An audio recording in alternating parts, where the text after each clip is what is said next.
Aujourd'hui, on attaque un éternel débat. Est-ce que Naruto est supérieur à One Piece? Comme vous le savez, c'est un sujet qui divise les fans depuis des années. Carrément, ça a même déclenché des guerres sur Twitter avec des mecs qui étaient devenus complètement zinzin, qui lâchaient des pavés en commentaire. Storytelling, personnages, émotions, combat. On va tout décortiquer pour qu'à la fin, il en reste qu'un. Prépare-toi parce que ce débat va être corsé et bien comme il faut. Alors, le débat éternel Naruto versus One Piece, ça part. Dans la vie, on a toujours dû faire des choix pour faire partie d'une équipe. Barça ou Real, Apple ou Samsung, Nike ou Adidas, PlayStation ou Xbox ou même skinny ou chargé. En fait, les choix, de façon, en règle générale, bon, alors là, je vais pas vous lâcher une grosse vérité, mais toute notre vie est régie par des choix. Mais un choix, le choix qui a été le plus difficile dans la vie d'un enfant ou de quelqu'un qui vient de démarrer dans le monde des humains, hein, qui vient de débarquer sur la Terre, c'est le choix des starters dans Pokémon, les gars. Salamèche, Bulbizarre, Carapuce. Voilà, déjà, tu commences la vie avec des problèmes, hein, parce que ça encore à l'heure actuelle, c'est déjà très compliqué. Mais oui, je suis d'accord avec lui. Barça, Real, la console. On a toujours mis en opposition Ronaldo ou Messi. On a toujours mis en opposition des choses qui se ressemblent, tu vois. Voilà. Fini le wack. C'est des choix forts qui définissent un peu notre identité voilà. Et qui on est, faut être honnête. Et bah aujourd'hui, j'ai décidé qu'on devait encore faire un choix super fort. Vous l'avez deviné avec la miniature et le titre. Aujourd'hui, on va devoir choisir entre One Piece et Naruto.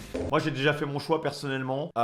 J'ai hâte de voir ce qu'il va dire. Mais je pense que la vidéo va être très très longue, les gars, parce que j'aurai énormément de choses à dire et je vais mettre beaucoup de pauses. D'ailleurs, j'ai jamais compris pourquoi c'était un problème. En fait, j'ai jamais compris pourquoi les gens extrapolaient autant et qu'ils étaient prêts à s'insulter autant, alors qu'au final, le point commun, c'est que c'est des gens qui aiment l'univers manga, l'univers animé. Mais en soi, les mecs, si vous voulez avoir beaucoup de picots en anime préféré, vous avez le droit. On va juste vous regarder en bizarre et la vie, ça va peut-être vous dénoncer à la police. Mais en soi, c'est comme la musique, tu vois. C'est difficile d'être hyper objectif sur ce genre de choses où c'est propre à chacun. Voilà. Tu vas faire regarder Naruto à 1000 personnes différentes, je t'assure que les gens vont pas percevoir l'œuvre de la même manière. Ça dépend de chacun, ça dépend de ton histoire, ça dépend de ta sensibilité, ça dépend de ta personnalité. Toutes ces choses-là font que certaines œuvres anime manga vont plus te correspondre que d'autres, tu vois. T'en as qui sont plus solidaires à l'esprit familial, au pouvoir collectif, à l'amitié, Fairy Tail, voilà, tu vois. T'en as qui sont plus touchés par la construction de l'environnement, par des belles histoires, des beaux flashbacks, des bons personnages. One Piece, je sais pas, tu vois. Je peux te lâcher 150 milliards d'exemples différents, tu vois. Deux membres du Big Three du Shonen Jump, souvent comparés entre eux parce que c'est les deux mangas les plus populaires avec Dragon Ball en France. Désolé Bleach. Mais aujourd'hui, il va falloir porter ses couilles. Non mais alors Bleach n'a pas sa place. Non. J'ai jamais compris pourquoi ça comparait Bleach avec Naruto et One Piece. Encore une fois, ce n'est que mon avis, tu vois. Mais c'est pas un avis objectif, tu vois. C'est pas un avis qui est important. C'est pas un avis. Enfin, je ne détiens pas la vérité, tu vois. Si tu me dis demain, vas-y Bleach c'est ton anime préféré, moi j'entends. Mais moi j'ai vu One Piece, j'ai vu Naruto, j'ai vu Bleach, moi je ne comprends pas pourquoi Bleach, je comprends pas. Pour moi Bleach c'est l'intrus des trois. Encore Naruto et One Piece, ok j'entends parce que pour moi c'est au sommet. Mais pourquoi Bleach? Genre Bleach c'est très bien, mais c'est pas, pour moi j'ai toujours trouvé que c'était loin derrière Naruto et loin derrière One Piece, hein. La seule chose, le seul segment où pour moi Bleach est supérieur aux autres, voilà, c'est sur ses antagonistes, sur Aizen notamment. Marine, j'arrive plus à respirer. Ouais, pour moi Aizen et voilà, genre Naruto a d'excellents antagonistes. One Piece aussi, même si pour moi, si on doit comparer les trois, One Piece, c'est ce qui, si on parle uniquement des méchants, pour moi, c'est vraiment en dessous des deux autres, tu vois. Mais Aizen, Aizen, juste Aizen, ça suffit en fait. Mec, on va dire Naruto, objectivement lequel aussi, des deux hein. est le meilleur. Et j'insiste sur l'objectivité parce qu'on a tous des préférences, ça je le sais. Donc venez pas forcément me dire à la fin de la vidéo que j'ai tort ou quoi, parce que personne n'aura vraiment raison au final. Bien se passer, ne t'inquiète pas. Petit truc spécial dans cette vidéo, mais je m'autorise un joker parce que bon, c'est quand même un débat qui peut fumer ma carrière inexistante sur internet. Donc bon, j'ai bien le droit d'essayer de m'en sortir à des moments, lâchez-moi. Je vais essayer de faire ça point par point, comme ça on pourra comparer sur des aspects égaux pour les deux mangas. Ok, vas-y, ok, carrément. Hein. Faut bien entendu aussi prendre en compte que Naruto c'est une œuvre complète et One Piece c'est pas encore terminé dans notre analyse. Bref, vous allez... Oui, c'est vrai que One Piece, ouais, c'est vrai que pour donner un jugement, c'est quand même mieux de donner un jugement sur une œuvre qui est terminée. Mais on peut, alors ça fait quand même plus de 25 ans que One Piece existe, on peut quand même donner un avis. Voilà, je pense qu'on n'a pas besoin d'attendre que ça soit terminé, même si je pense qu'il manque énormément d'éléments, hein, voilà, et ils peuvent clairement affecter la note et affecter plein de choses, tu vois, dans notre notation. Mais en vrai de vrai, on peut quand même faire quelque chose. Et comprendre de toute façon, on commence tout de suite. Mais attendez 2 secondes. Il y a beaucoup trop de personnes qui regardent mes vidéos sans être abonnés à la chaîne, donc je compte sur vous pour vous abonner et liker la vidéo si elle vous plaît. Et nous on est vraiment parti tout de suite. Alors, univers. Alors, j'adore parce que je vais tellement parler, les gars. Pour moi, sur l'univers, encore une fois, c'est propre à chacun. Je sais qu'il y a beaucoup de gens qui n'aiment pas Naruto parce qu'en fait, ils sont pas forcément friands de l'univers des ninjas, de l'univers des kunai, des super techniques, des jutsu, tout ça. Voilà, moi, on me l'a déjà dit. J'ai pas réussi à démarrer Naruto parce que j'ai pas été captivé par l'univers. Et ça, en vrai, tu peux l'entendre. En vrai, ça, pour moi, c'est un très bon argument. Voilà, t'es pas en réception avec l'univers, ça peut te freiner. T'as pas forcément envie de faire d'efforts pour continuer l'œuvre, ok, je l'entends. Moi, si on parle uniquement d'univers, personnellement, j'adore l'univers de Naruto. Voilà, comme vous le savez, Naruto, c'est mon anime préféré et tout. L'univers, c'est pas forcément un truc qui va me toucher plus que ça. C'est-à-dire que quand j'ai commencé Naruto, bah, je me suis laissé porter, en fait, par l'histoire et par l'univers. Quand j'ai commencé One Piece, je me suis laissé aussi porter par l'histoire et par l'univers et par aussi son récit et ses personnages. Mais, si je dois comparer les deux univers, je préfère l'univers de One Piece. Voilà. J'adore l'univers des ninjas, l'univers de la guerre, de tout ça, mais je trouve que l'univers de One Piece en termes de world building, Oda c'est fort. Genre vraiment, il y a trop de mystères, il y a trop de choses. En fait, il y a trop de profondeur dans son univers pour détester One Piece. En fait, c'est impossible. C'est impossible. Pour moi, c'est tellement plus profond que l'univers de Naruto. Alors, limite Naruto, on aurait voulu en savoir plus, tu vois, parce que par exemple sur les contextes politiques, géopolitiques, c'est vrai que on est vachement. Vous allez me dire, oui, c'est logique et tout, mais sur Naruto, on est vachement centré sur Naruto. Mais on voit de temps en temps les autres villages, mais on les voit pas plus que ça. On voit pas exactement la vie dans les autres villages. On voit des petites parenthèses à travers Gaara, à travers d'autres personnages, mais on n'a pas des énormes parenthèses sur les autres villages. Les autres villages sont cités, voilà, mais ils font juste partie des éléments pour renforcer entre guillemets les quêtes des personnages principaux, tu vois. On commence avec un point super important, l'univers du manga et comment il est développé. Mais déjà pour les mauvais élèves du fond, c'est quoi l'univers d'un manga? Bah pour moi la définition de l'univers c'est surtout l'ambiance et les thématiques abordées. Genre si je te parle de l'univers de l'attaque des titans au Tokyo Ghoul, tu sais déjà qu'on parle d'un truc bresson ou glauque qui parle de thèmes super sérieux. Bref, vous avez capté le... Alors en vrai moi je suis pas du tout d'accord avec lui pour le coup. Délire, j'en suis sûr. On commence avec Naruto. L'univers de Naruto c'est un monde fictif de ninjas dans une époque floue où on est au Moyen-Âge mais on a des Tokiwoki. Divisé en grands villages cachés de ninjas, Konoha, Suna, Kiri, etc. qui sont censés être des forces qui équilibrent le monde mais qui agissent plutôt comme des cités dans le fin fond de la Seine-Saint-Denis. Ah, je suis d'accord avec lui. Ils ont chacun leur propre culture, leur propre ambiance, leurs techniques et leurs ennemis.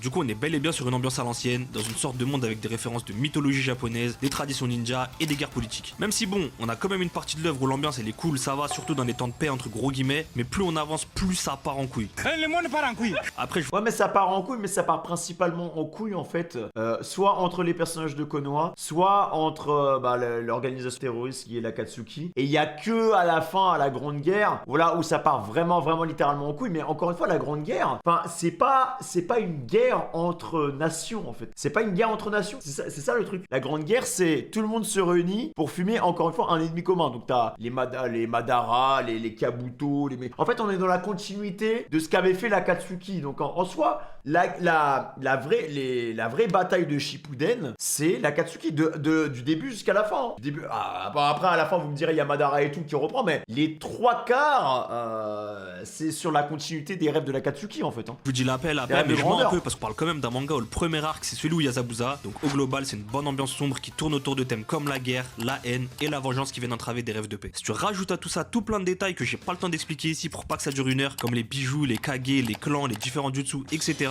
On peut dire en toute détente que c'est un monde très bien structuré avec une logique solide. En plus d'être super varié avec une ambiance spéciale pour chaque arc ou village, un développement de tout son monde super cohérent avec une histoire qu'on arrive à comprendre. Pour le cas de One Piece, l'univers de One Piece lui c'est un super grand monde maritime avec plusieurs mers et un énorme océan au milieu. Grande line. Contrairement à Naruto, ici ça sera pas des villages ou des pays, mais on aura des îles entières. Chaque île avec ses règles, son ambiance et son style différent. On peut aussi bien finir. Il y a trop de diversité dans One Piece. Il y a trop de choses différentes. Et moi c'est. Alors, encore une fois, c'est propre à chacun. Et c'est pour ça, les gars, que pour cette react, je vous invite à prendre des passettes dans l'espace commentaire parce que c'est propre à chacun, en fait. Dans le fond de la mer. Ça, c'est un truc qui est difficile à comprendre. On a vraiment du mal à comprendre ça, tu vois. Et les hommes poissons que dans le ciel sur les îles célestes. On a une grande diversité dans le monde, que ça soit sur les rôles de chacun, qu'ils soient des pirates, des marines, des rois ou même des révolutionnaires, chacun a son rôle. Reste dans ta zone, ici c'est ma zone. Mais cette diversité, elle s'arrête même pas qu'à ça, parce qu'on aura aussi plein d'espèces différentes entre les humains, les hommes poissons, les géants, les minx, bref, il y en a pour tout le monde. Si on rajoute à tout ça encore les fruits du démon et le haki, le monde de One Piece il est vraiment vaste sur tous les points. Pour ce qui est de l'ambiance de l'œuvre, on est sur un truc super créatif, voire même cartoonesque parfois, comme avec le royaume de Big Mom ou le Gear 5. Une ambiance et des thèmes super axés sur les rêves et la liberté, comme on peut le voir avec l'équipage des Mugiwara qui ont tous un rêve différent. Et surtout, une des plus grosses forces de l'univers de One Piece, c'est qu'on a l'impression qu'il est illimité, qu'il vit sans nous, et ça c'est souvent très bon signe dans une œuvre. Oh, c'est bien. Non, l'univers de One Piece est tellement bien. Et il y a alors, même je pense que c'est de loin l'un des animes où on peut plus facilement faire de la théorie. Voilà. Parce qu'il y a aussi ça, le support de l'imaginaire. Moi je trouve qu'aussi c'est un argument qui devrait être pris au sérieux, tu vois. Faut pas oublier que One Piece c'est aussi une œuvre remplie de mystères comme le siècle oublié, mais c'est quand même super bien expliqué et cohérent sur bientôt 30 ans. Donc au final, en comparaison, Naruto contre One Piece, c'est un monde centré autour des villages contre un monde centré autour des océans et des îles. Il y en a un qui parle de paix, d'héritage et d'accomplissement personnel pendant que l'autre il parle de liberté et d'aventure. Naruto, faut le dire, c'est un peu plus sérieux et sombre, et One Piece c'est beaucoup plus décalé je trouve. Vous l'avez... Alors, en fait ça dépend sur quoi. Si on prend l'ensemble, oui, Naruto est plus sérieux que One Piece. Mais il y a des thématiques de One Piece qui sont autant sérieuses que les thématiques de Naruto, tu vois. C'est juste que c'est vrai que le ton d'ensemble est quand même plus sérieux sur Naruto. Ouais, là-dessus je suis d'accord. Mais voilà, faut pas non plus mettre dans une case les animés parce que One Piece fait un peu de tout. Compris, c'est deux mondes complètement différents. Mais j'essaie de poser l'univers pour et et le devoir contre, être franc avec vous. Moi mon préféré c'est Naruto, y a pas de doute là-dessus. Mais dans cette vidéo, on est obligé d'être objectif, je vous l'ai dit. Faut quand même avouer que One Piece il est au-dessus sur ce point. Ah oui, voilà, là-dessus, ouais, y a pas de débat. Hein. Pas qu'un peu, je trouve. On parle quand même de la plus grande qualité de One Piece à mon avis, l'univers. C'est ce qui fait que One Piece il en est là où il est aujourd'hui, et ça serait bien culotté de dire que Naruto il est devant sur ce point. Mais c'est vraiment One Piece, c'est vraiment exceptionnel sur la découverte. En fait, tu vois, quand on termine un arc, j'ai envie de savoir vers quelle autre île ils vont aller en fait. Même carrément, j'ai envie qu'ils s'arrêtent sur toutes les îles, qu'ils racontent des petites histoires, des trucs comme ça. Après, les gens diront c'est trop long et tout. Mais c'est ça qui est beau, c'est le voyage. C'est un animé de voyage, c'est un manga de voyage, les gars. Je sais que beaucoup de gens portent de l'importance au fait que voilà, on aimerait trop savoir c'est quoi le One Piece, mais c'est la route pour y arriver qui est magnifique, les gars. C'est pas le One Piece en soi. Très loin de moi l'idée de dire que Naruto est un mauvais univers et que c'est pas cohérent quoi. C'est même super bien fait, mais c'est super cadré. Ça tourne très souvent autour d'un seul sujet de fond qui est la paix, et c'est beaucoup plus réaliste que One Piece. Le manga d'Eiichiro Oda, lui, il est largement plus libre, parfois peut-être un peu trop même. Il aborde beaucoup plus de sujets, des fois même des sujets très peu abordés dans les mangas de cette ampleur. Il est mieux maîtrisé, plus prenant. Bref, on a vraiment envie de savoir la suite de ce qui va se passer pour ce monde, et non pas seulement pour les personnages, et il est bien plus surprenant. Allez, ça fait 1-0 pour One Piece. Ouais, je suis d'accord. Sur l'univers, je suis totalement d'accord. Alors, scénario. Alors là, oh putain, ah non, mais là, en fait, c'est quoi? Vas-y, juste réponds à ma place parce que même moi, je vais me faire défoncer la tronche en fait. On enchaîne direct avec le scénario. Ici, je pense pas avoir besoin de vous expliquer c'est quoi un scénario, hein. C'est tout simplement l'histoire. Comment elle est racontée. Alors sur l'histoire, ouais, pour moi c'est Naruto. Hein. Malheureusement pour One Piece, pour moi sur l'histoire, en fait il y a trop de choses. Il y a trop de contenu. Des deux côtés, il y a énormément de contenu. Mais je trouve que sur la structure de l'histoire de Naruto, bah déjà en fait je trouve que c'est mieux structuré dans Naruto que dans One Piece. One Piece parfois, en fait au niveau de l'histoire, on va avoir des... Enfin après j'ai vu en animé, donc ça dépend de ça aussi. Parce que je suis obligé de prendre le support dans lequel je regarde, tu vois. Genre dans l'animé, dans l'animé de One Piece, il y a beaucoup d'éléments qui sont superflus, qui servent à rien. Il y a des épisodes entiers que tu peux skipper et tout. Donc ça aussi, ça participe à la notation de ce que je vais dire par rapport à One Piece ou par rapport à Naruto, parce que le support a son importance. Si tu parles que des mangas, voilà, bah, je pense que One Piece est un manga exceptionnel, tu vois. T'enlèves les longueurs de Dressrosa, t'enlèves les longueurs de l'arc des hommes poissons, t'enlèves tous ces trucs-là, voilà. Ça fait que sur l'animé, en tout cas, ça vient entacher l'œuvre, tu vois. Et ouais, moi j'ai trouvé en tout cas que sur la structure, Naruto était mieux structuré que One Piece et que on attaquait fort et rapidement là où il faut, là, au bon moment, au bon timing, au bon endroit, voilà.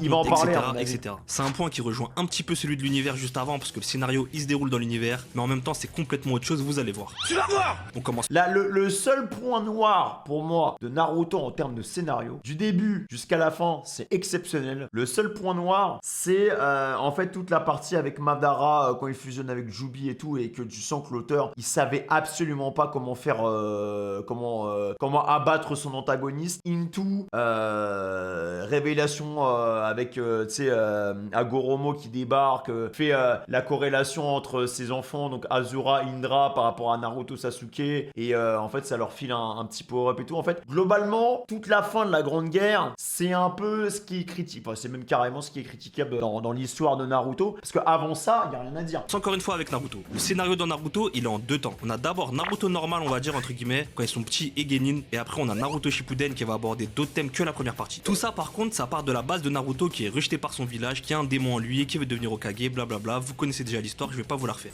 Dans la partie 1 de Naruto, on va principalement développer les personnages, les relations entre eux et nous familiariser avec les bases du monde ninja. Tout ça avec centralement l'équipe 7 et Konoha bien sûr, ça va rarement changer. Dans la partie 2, dans Shippuden, on va avoir droit à une bien plus grande échelle et des enjeux beaucoup plus importants. On va voir les autres villages, l'Akatsuki qui passe à l'action et qui va être un peu ce qui dirige la cadence dans cette partie, les bijoux, des nouvelles informations sur le chakra, etc. etc. Et tout ça, ça viendra se finir avec la 4ème grande guerre ninja. Comme je l'ai évoqué dans la partie sur l'univers, Naruto ça parle principalement de sujets très sérieux et sombres. La rédemption avec Gaara par exemple, la solitude avec Gaara par exemple, le cycle de la haine avec Gaara par exemple, non je rigole, avec Pain et Naruto par exemple, et tout ce qui est histoire de prophétie, de libre arbitre et de choisir sa voie, blablabla avec Naruto et Sasuke. En parlant de Naruto et Sasuke, un des problèmes avec le scénario de Naruto, c'est justement qu'on parle que de Naruto et de Sasuke. Bon, voilà, là-dessus je suis d'accord. C'est que on n'a pas assez de parenthèses, contrairement à One Piece. On n'a pas assez de parenthèses sur d'autres personnages. Voilà. On a de temps en temps quelques parenthèses, mais c'est pas. Voilà, genre le gros problème de Naruto aussi, notamment dans Shippuden, c'est qu'on a énormément délaissé des personnages qui étaient exceptionnels dans Naruto. Voilà. Notamment Rock Lee, notamment Neji. En fait, concrètement, on les a délaissés pour développer d'autres personnages. Voilà, on les a développés pour développer d'autres personnages, mais ouais, ça n'a pas été évident. Comme One Piece, où à un moment, on a une grosse zone noire, on a un blackout total pour les Mugiwara après l'ellipse en fait. Voilà. Il y a un moment où les Mugiwara ont été totalement délaissés. Je sais pas, prends Arc des Hommes Poissons, bon voilà, il y a des Mugiwara qui ont été délaissés. Prends Punk Hazard, il y a des Mugiwara qui ont été délaissés. Voilà. On arrive à retrouver des Mugiwara un peu à leur niveau, pas loin de leur niveau prime, au moment où ils commencent à se splitter. C'est le moment où ça se sépare à Zo. T'envoies une team à Whole Cake, t'as une autre team qui est je sais pas où, et c'est normal, c'est logique parce que vu qu'ils sont séparés, chacun aura plus de temps. C'est vrai que dans la gestion des personnages, moi je trouve que c'est assez kiff-kiff des deux côtés. J'abuse un peu, mais on parle principalement de certains personnages, certains villages ou certains clans, tout en oubliant carrément une tonne de personnages secondaires qui se font pas développer à long terme, et parfois même à court terme. C'est un point qui revient quand même souvent quand on critique Naruto, donc il faut le prendre en compte. Et pendant qu'on parle de ce qui va pas, autant en profiter pour parler de l'affreuse fin et de la partie avec Kaguya qui a l'air d'être sortie du chapeau du bon vieux Kishimoto, mais aussi du fait qu'on revoit souvent les mêmes choses, les mêmes idées, bref que ça tourne en rond parfois, et surtout dans la fin. Ouais, je suis d'accord, la fin avec Kaguya, faut l'avouer. Je vous ai expliqué pourquoi il y a ça, mais c'est pas parce que je vous l'explique que on est là pour juger Naruto et Naruto Shippuden, pas Boruto, tu vois. Mais attention, à côté de ça, faut pas cracher dans la soupe. On a une tension super bien gérée au fur et à mesure de l'œuvre, des arcs super forts émotionnellement avec l'arc Pain et celui d'Itachi contre Sasuke qui se passe en parallèle par exemple, un héros en constante évolution, et surtout des flashbacks super bien utilisés pour donner de la profondeur au personnage, mais ce dernier point, on y reviendra. En bref, Naruto c'est un scénario maîtrisé, même s'il a son lot de surprises, super intense émotionnellement, centré sur des sujets humains comme la guerre. En termes d'émotion, c'est l'anime le plus fort que j'ai regardé. Et je pense qu'il y en a beaucoup dans le chat qui sont aussi d'accord avec ça. Même si One Piece... Alors en fait, dans l'ensemble de l'œuvre Naruto, pour moi, sur l'émotion, ça va être difficile d'atteindre son niveau là. Ça va être difficile d'atteindre le niveau de Naruto. Dans One Piece, les émotions sont différentes, mais il y a quand même des scènes où, genre par exemple, la scène de Kuma, pour la scène de Kuma, on était au niveau de Naruto, tu vois. On était clairement au niveau de Naruto, frère. Hein. En termes d'émotion, c'était extrêmement fort cette scène-là, tu vois. La paix, la vengeance, etc. Ça s'arrête jamais de monter en puissance à chaque arc. On continue maintenant avec One Piece. Le scénario de One Piece, lui, il est un peu plus simple. Enfin, vous allez voir. On a un fil rouge qui est le fait de vouloir trouver le One Piece et devenir le roi des pirates. Mais après ça, le scénario, c'est que chaque île qu'on va découvrir, elle aura sa propre intrigue. Ses méchants et ses secrets. C'est vraiment très coupé partie par partie, je trouve, One Piece, même si au fil du temps, on revient sur le scénario de base et tous les éléments du puzzle, ils commencent petit à petit à se rejoindre. On pourrait peut-être séparer One Piece en deux aussi si on veut vraiment pousser le truc au max, avec la partie avant l'ellipse où on fait encore un petit peu joujou dans le monde de la piraterie, et la partie après l'ellipse dans le... C'est vrai. La partie après est vraiment plus sérieuse, même au niveau des thématiques. Genre, il y a quand même... je me souviens, Punk Hazard, ça fait quand même... Ça donne des produits à des enfants, ça fait de l'exploitation, il y a un trafic avec de flamingos, enfin, on est quand même sur des thématiques qui sont pas... L'arc des hommes poissons, pareil, on est sur des thématiques avec l'esclavage, c'est pas facile, tu vois. Avant ça, il y avait, pareil, tu vois, Baratie, tout ça, voilà. Alors, c'est pas pour dénigrer ou quoi, hein, mais je dis juste que sur l'ensemble, l'arc après, l'arc Retour à Sabondi, à partir de là, genre, c'est dans les sujets, c'est encore plus mature qu'avant. Voilà. Nouveau monde où même si on a eu la fin avec Zef, avec tout ça, avec Sanji, on a eu plein de sujets profonds aussi, mais je trouve que dans l'ensemble, c'est quand même un peu plus violent après. Vraiment, c'est les choses très sérieuses qui commencent. Les thèmes qu'on retrouve le plus dans One Piece, c'est bien évidemment le fait d'être libre et les rêves. Ouais. Chaque personnage, il en a un, qu'on le connaisse ou pas, et ses rêves, ça représente carrément tout pour les personnages. Vu que notre bon vieux tonton Oda, il a du mal à trop tuer ses personnages, ici, le fait d'être sûr de pas pouvoir réaliser ses rêves, c'est un peu comme une sorte de mort pour eux. C'est ce qu'on a vu par exemple avec Kid récemment, un de mes personnages préférés. Bon, bah, alors ça, je vous dis, moi, de toute façon, moi, ceux qui ont vu cette scène, pour moi, il est pas mort, hein, mais bon. Va savoir comment. En fait, ça aussi, c'est un. Alors, on n'a pas besoin d'avoir des morts pour avoir une bonne œuvre, mais c'est vrai que parfois, tu te dis, mais pourquoi ne pas. Voilà, par exemple, les fourreaux rouges, Kanjuro, non, pas comment il s'appelle, Kinemon, voilà. Moi, je comprends pourquoi il ne l'a pas fait, mais en soi, on aurait pu le faire. Voilà, Momonosuke aurait pu vivre ça comme un traumatisme et l'utiliser comme tremplin pour se renforcer dans son règne de Wano. Mais il a préféré ne pas le faire pour que Kinemon soit aux côtés de Momonosuke pour l'aider à diriger le pays, tu vois. Mais One Piece, ça hésite pas du tout à faire comme Naruto et à aborder des sujets super sérieux comme l'oppression, la révolution, le racisme, l'esclavage et tout plein de sujets de la sorte qui sont rarement aussi bien développés dans le monde des mangas, faut être honnête. C'est ce qui fait de One Piece une œuvre unique et qui va dénoter de son côté parfois enfantin et rêveur. En termes de maîtrise de l'œuvre, j'ai pas besoin de trop parler. Eiichiro Oda, il est connu pour ça, il connaît son œuvre sur le bout des doigts, il maîtrise tout, il prend son temps, il envoie des flashbacks quand il faut, il accélère quand il le doit. One Piece, ça a carrément l'impression que ça devient un autre animé quand il y a des flashbacks. Hein. Alors, si on doit comparer les flashbacks de Naruto et les flashbacks de One Piece, pour moi, One Piece, c'est imprenable en termes de flashbacks. Voilà. C'est imprenable. Même si Naruto est extrêmement puissant en termes de flashbacks aussi, mais faut se rendre à l'évidence. Faut savoir aussi admettre la qualité d'une œuvre. Et pour moi, les flashbacks de One Piece font partie du top qualité de One Piece. Tu vois. Ça fait vraiment partie des meilleurs atouts qu'a One Piece. Bah parce que il y a aucun flashback qui est nul. Il y a aucun flashback qui est nul. Et limite, j'aimerais être que dans des flashbacks dans One Piece, quoi. Genre, des fois, ça fait tellement du bien de pas voir la tronche des Mugi, les gars.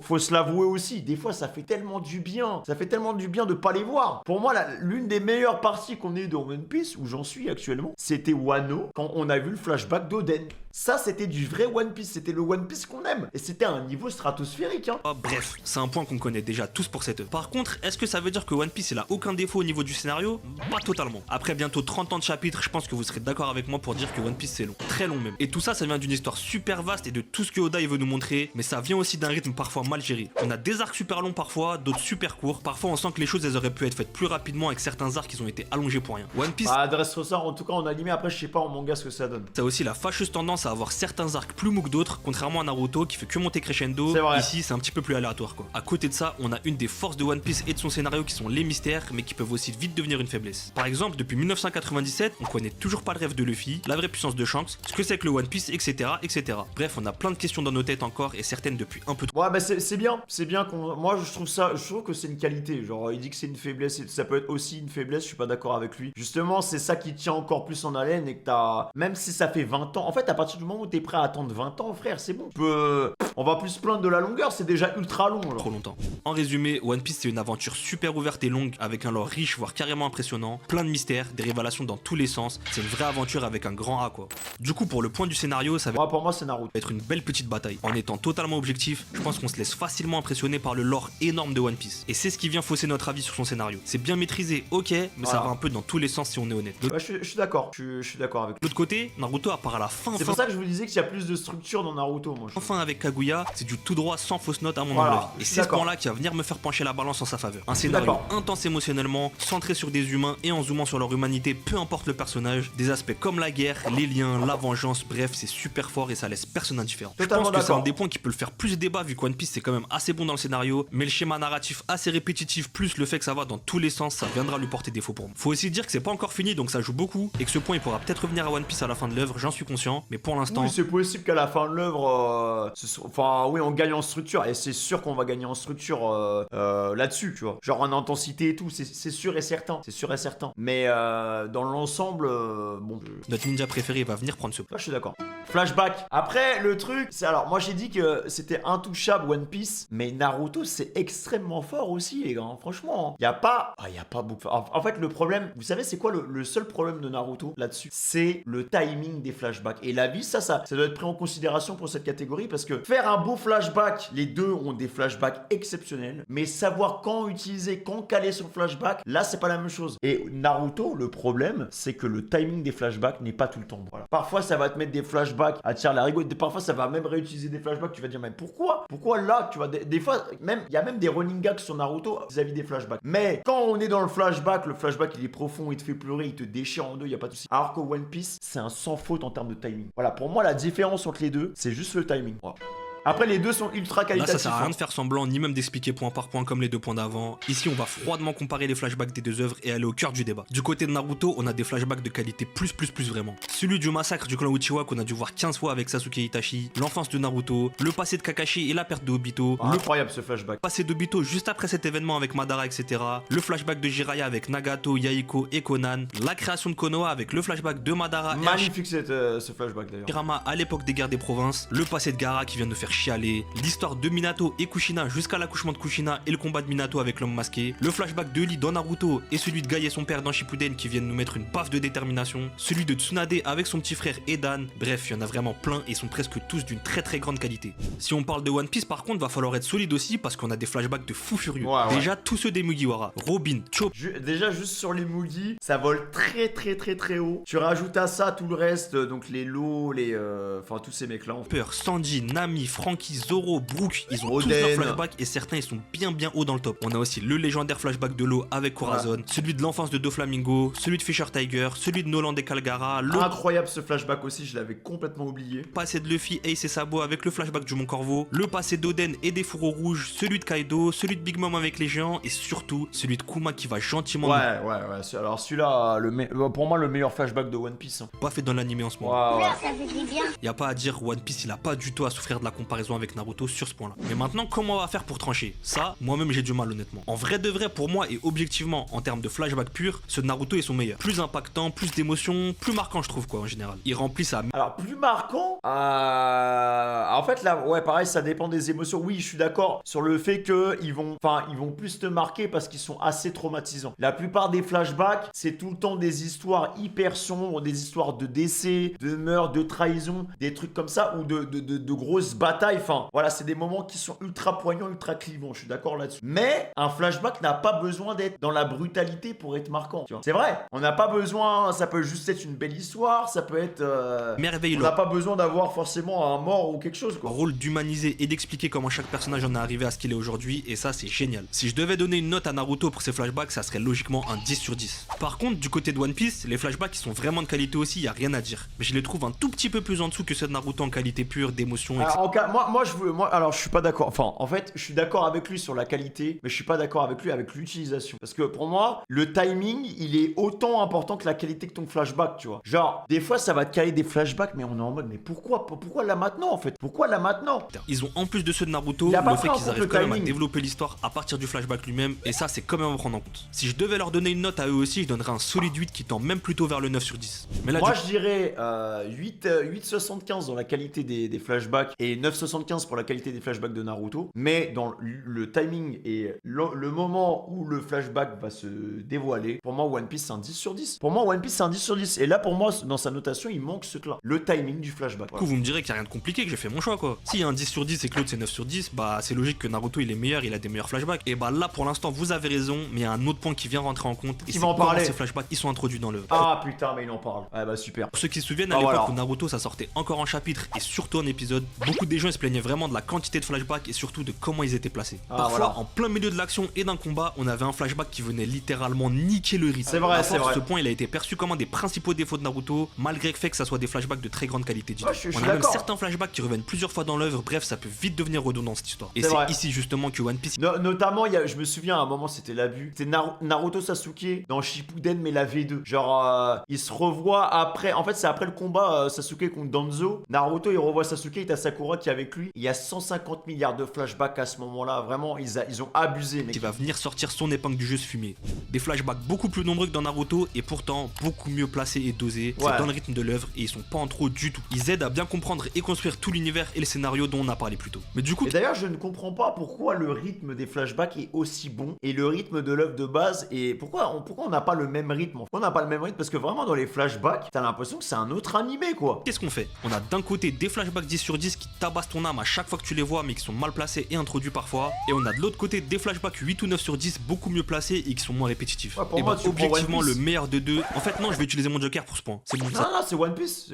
Pour moi, il n'y a pas besoin de Joker, c'est One Piece. suffit les C'est conneries. normal. Je vais mettre plus 1 pour les deux œuvres parce que j'ai Non, non, là, il veut pas se mouiller. Moi, pour moi, il y a 2-1 One Piece. vraiment pas réussi à départager. C'est un point beaucoup trop sérieux et puissant dans les deux œuvres et qui est maîtrisé de deux façons différentes. Même si objectivement on dirait que j'allais aller dans le sens de One Piece sur la fin, mais j'ai trop du mal à me dire que c'est une meilleure œuvre en termes de flashback que Naruto vu les mastodontes de flashback que Masashi Kishimoto. Tu peux lâcher un flashback parfait s'il est calé n'importe comment et qu'il est réutilisé 150 milliards de fois et que ça devient lassant à la fin. Non, malheureusement, ton flashback parfait devient limite imparfait à cause des répétitions. Et du coup, ça vient entacher la notation de ton flashback, tu vois. Un flashback, il va être utilisé une fois, 2 fois, allez, 3 fois max, tu vois. En fonction des brimes ou en fonction de ce qui se passe dans l'instant présent. Mais en soi, le premier timing de ton flashback, tu peux pas le rater en fait. Il nous a Tu créé. peux pas le Pour ce rater. point-là, je compte sur vous pour me dire dans les commentaires ce que vous Ça avez. participe à comment dire, moi j'appelle ça le balai des émotions, ça participe à tout ça en fait. Bien fait parce que ça m'intéresse vraiment trop. Je suis pas d'accord avec lui.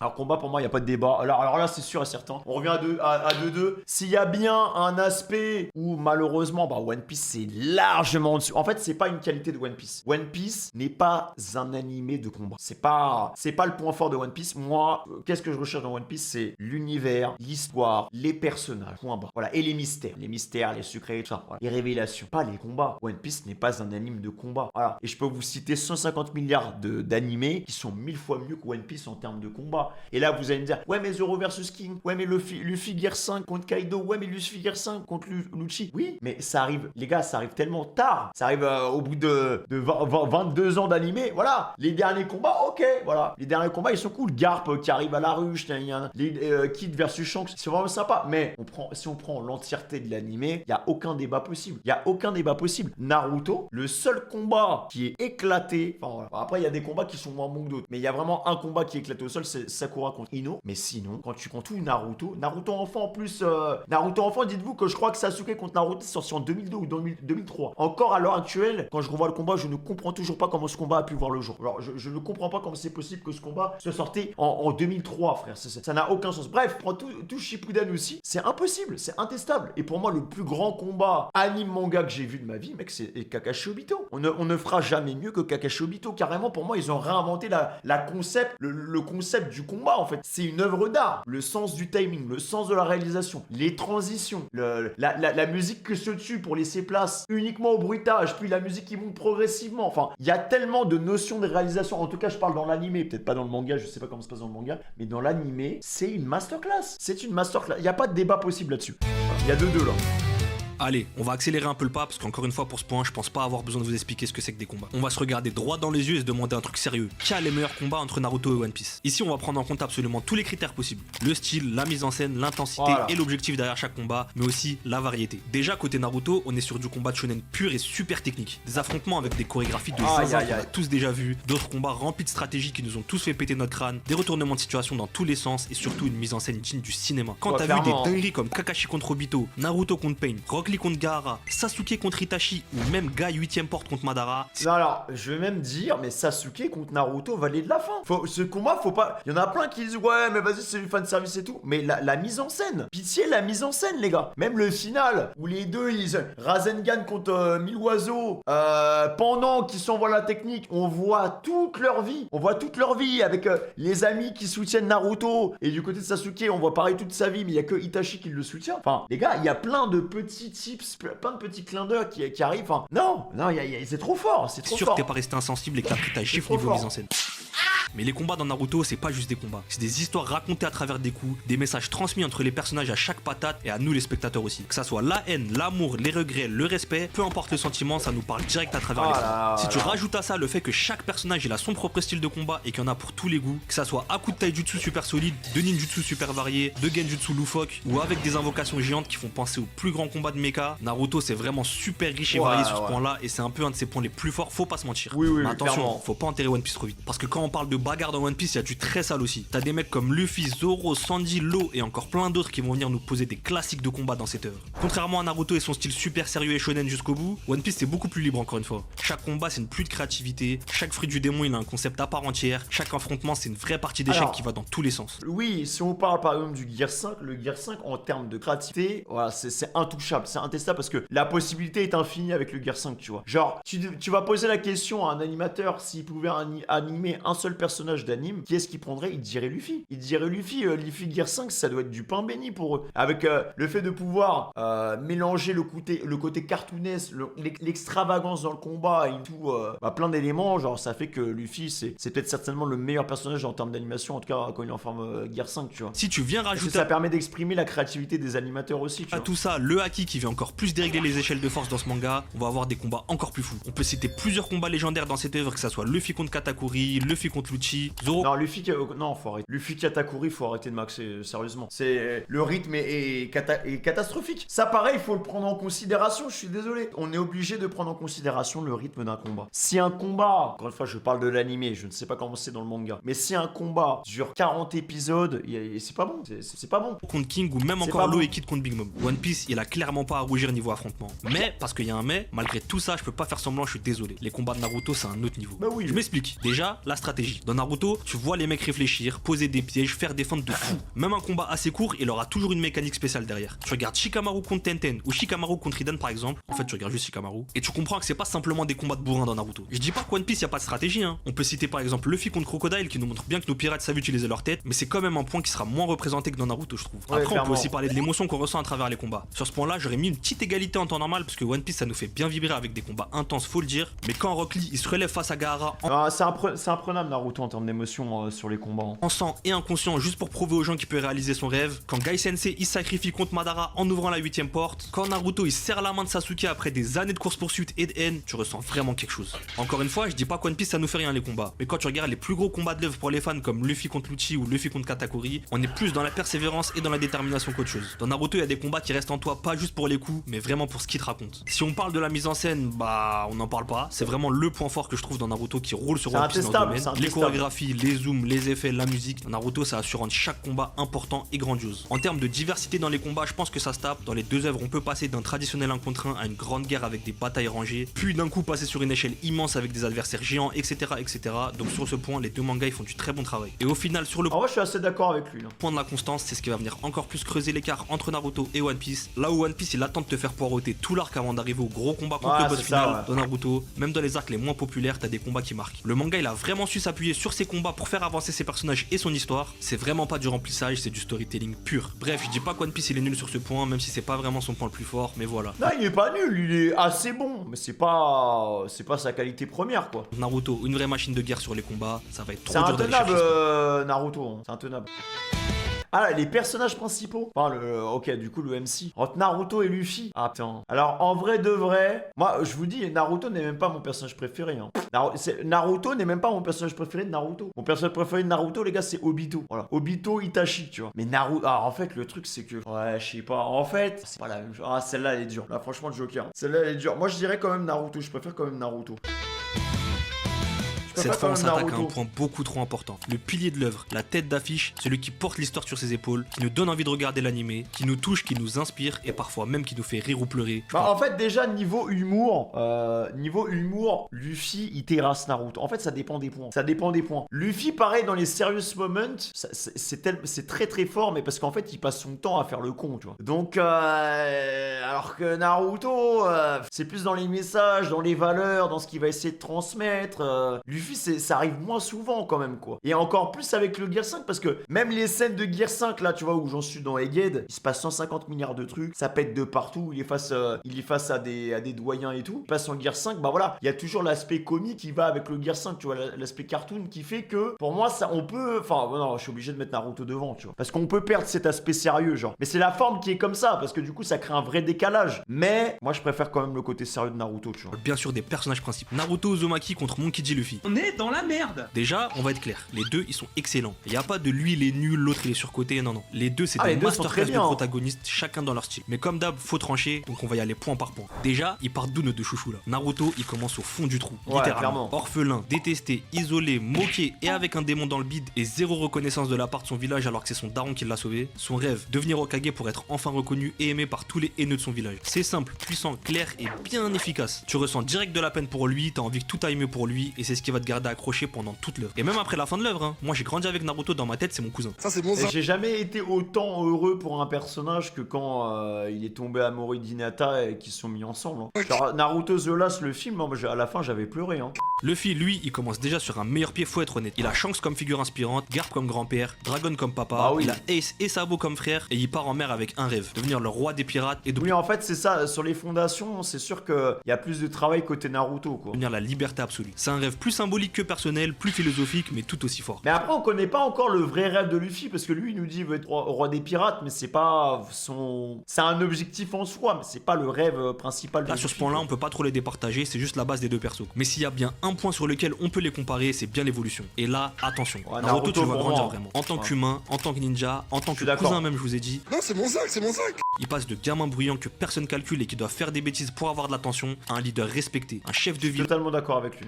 Et le héros du monde. Il est marqué par chaque arc, il tire des leçons, il doute, il souffre, son développement il est profond. Je me souviens aussi au début Shippuden, il avait jamais été autant sombre, il prenait tellement de mauvaises décisions. Il était régi par la haine en fait. Régi par la haine. Quand je me souviens que quand il s'était transformé en Kyuubi 4 queues et qu'il s'est battu contre Orochimaru, c'était juste l'émotion qui parlait, le cœur qui parlait. Le mec était désemparé en fait, il savait pas quoi faire. Agressif et touchant. Luffy lui c'est plus subtil. Il change pas trop dans sa personnalité, mais il évolue bien comme il faut dans sa maturité. Il prend de plus en plus de... En fait il évolue dans son rôle de capitaine Luffy, tu vois. C'est ça, principalement dans son rôle de chef du Sunny, tu vois. Responsabilité, il se rend compte que le monde il est cruel, qu'il pourra pas sauver tout le monde et c'est surtout par les épreuves qu'il endure qu'on le voit grandir. Ace, Marineford, Dressrosa, Wano, tout ça va venir le choquer et il continue malgré tout à porter son équipage et faire en sorte que personne ne souffre autour de lui ou dans les îles qu'il visite. Luffy dans l'œuvre il devient plus fort physiquement, ok, mais il devient surtout plus stable, plus fiable, plus stratégique, au final plus mature. Sur le point de l'évolution. Ouais, et encore plus mature, ça dépend des moments, hein, parce que des fois il va quand même juste foncer dans le temps en mode ils s'en bat les steaks. L'évolution, je trouve que même s'il a une écriture plus lente et longue, le fil est quand même mieux écrit. Là où Naruto ça se joue beaucoup sur l'émotion de le voir réussir. Et pour finir, on peut aussi les comparer sur ce qu'ils représentent. Naruto, c'est le symbole de la volonté de jamais abandonner, de transformer la douleur en force, mais surtout, il représente le pardon. Il représente le parcours d'un raté vers la gloire. Luffy, lui, c'est vraiment le symbole de la liberté totale et du rêve pur et dur. L'extravagance et tout. Enfin, quand tu vois même le Gear 5, ce que ça représente. En fait, même dans la DA, je trouve que c'est du génie vraiment le Gear 5. Je peux comprendre les gens qui aiment pas parce qu'il y a vraiment une cassure. Mais en soi, cette cassure, on l'a pressentait un peu parce que le style cartoon a toujours été présent dans One Piece. C'est juste que le pourcentage d'esprit cartoonesque n'a fait que s'intensifier au fur et à mesure où on a avancé dans l'œuvre. En fait. Carne l'idée qu'il faut aller au bout de ce que tu crois, même si personne te suit. Il change les gens sans le vouloir, juste en étant lui-même. Il est l'incarnation brute du shonen. Sur ce point-là, encore une fois, je trouve que c'est Luffy qui prend les devants. Surtout que Naruto, au final, il a fini par être un peu une caricature de lui-même. On va le voir tout de suite. Du coup, c'est qui le meilleur protagoniste? Faut commencer à assumer là. Pour moi c'est Naruto. Pour moi, c'est Naruto, mais en fait, le truc, c'est que j'attends de voir ce que Luffy va proposer après, par la suite, en Gear 5, en tant que symbole, de libération, tu vois. J'attends de voir ce qui va se passer quand il y aura encore plus d'enjeux que maintenant, parce que One Piece, comme vous le savez, est encore très loin d'être terminé. Donc à voir comment ça va se décanter pour lui, parce que c'est vrai que là, pour le développement d'un personnage, pour Naruto, on a le début et la fin. Pour Luffy, pour moi, on peut avoir un autre style d'écriture, on peut avoir une écriture tellement différente à partir du moment où il a eu son éveil avec le Gear 5 en fait.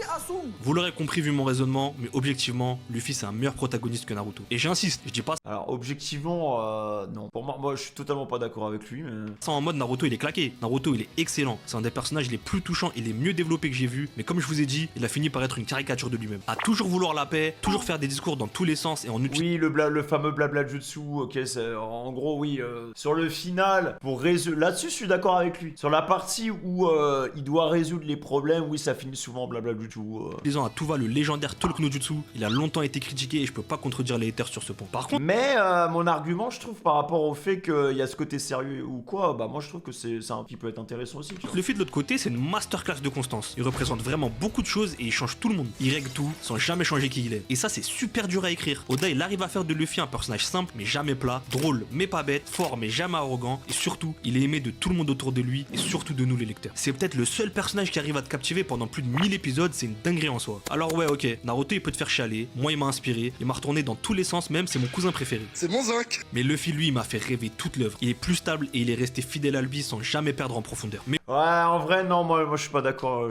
Enfin, je comprends ses arguments et en vrai, bon, s'il préfère Luffy, y a pas de souci. Moi, je vais faire Naruto personnellement. bon, je suis honnête, ça reste un duel légendaire. Si toi t'as mis Naruto gagnant dans ton cœur, je te respecte à 100%. Bah oui, mais hein. là sur le plan Pour objectif. moi, en fait, c'est très serré. C'est peut-être le combat le plus serré qu'on ait eu depuis le début, tu vois. Donc là, il y a forcément une touche de côté personnel. Parce qu'on peut pas être 100% objectif là-dessus, tu vois. Genre, pour moi, il y a toujours une touche personnelle là-dessus. Donc pour moi, ça fera 4-2 pour Naruto. Objectif et technique, je donne l'avantage à Luffy. 4-2 pour Naruto.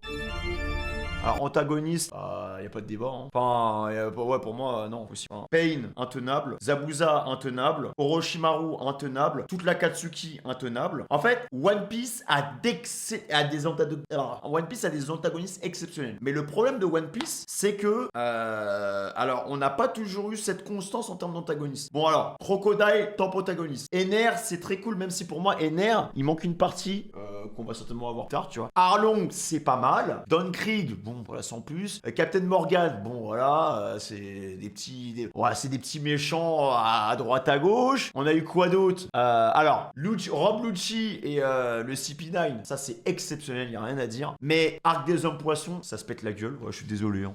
Arc des Hommes Poissons total. Vraiment, là, attention, l'Arc des Hommes Poissons, c'est vraiment un arc mythe. Donc, voilà, faut le dire. Punk Hazard, César, c'est bien. Voilà, c'est bien en vrai. Dressrosa, exceptionnel de Flamingo. De toute façon, les meilleurs antagonistes de One Piece, c'est qui? En tout cas, en termes de développement et en termes de ce que ça nous a procuré, on a Doflamingo, Crocodile, voilà. Alors, il y en a qui mettront Barbe Noire, mais en fait, Barbe Noire, les gars, on n'a pas vu grand-chose. Barbe Noire, bon, voilà, on n'a pas besoin non plus d'avoir un watch time exceptionnel non plus. Mais Barbe Noire, on attend qu'il apporte encore plus de... On attend que Barbe Noire, il soit le centre du sujet, tu vois. Pour l'instant, Barbe Noire n'a pas été ce centre du sujet. Barbe Noire n'a pas été cet antagoniste comme Crocodile. On était là à la bassa, le mec, il a fait Mind Game, guerre civile, tout ce que tu veux, comme Doflamingo, pareil, tu vois, la manipulation, les fils, les trucs et tout. Voilà. Barbe Noire n'est pas du tout au niveau de Crocodile et de Doflamingo. Voilà.